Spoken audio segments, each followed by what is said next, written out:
over 90% of Americans have shared that they have been dismissed or gaslit when they seek care. And that means being told that you're fine, everything is okay.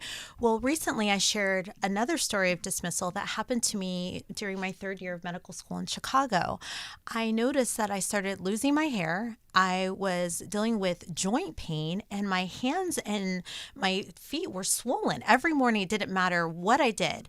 And so I went to the doctor, and I was told, well, do you think you're pregnant? I was like, no, I don't think I'm pregnant. That's what happened. It's in my record.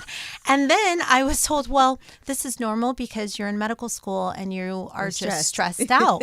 So after going to 6 doctors, I finally found one doctor to listen and believe me. And I ultimately ended up with a diagnosis of lupus, and I have a clotting disorder as well.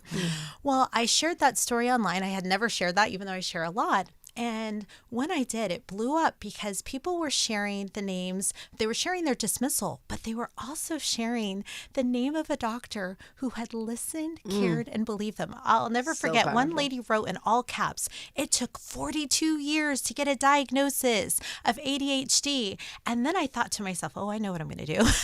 I'm going to create a list that connects people with doctors who've been shown to listen, care, and believe their patients. Because if you can find a doctor from the jump that will just listen to you and believe you, it can help set you on the right path. So created my team, a small little team. We created a Google form and we put city and state, and now we have country, and I'll get to that. And then we put every single specialty. So we have OB-GYN, we have orthopedic, cardiology, midwife, pharmacist, GI, all of it. And you write in how that doctor made you feel. It is a patient recommended list. It is organic. I started it just a few months ago, and it grew. Doctors aren't putting themselves on there. Now they could be, but we have vetted, we vet, and we can see, and you can see the difference when a patient shares it, but it could happen. But the cool thing is because you've never seen anything else like that, where I use the best example is how many of us have called a girlfriend or a friend and said, do you know a name of a doctor that you can trust? Well, this list serves it.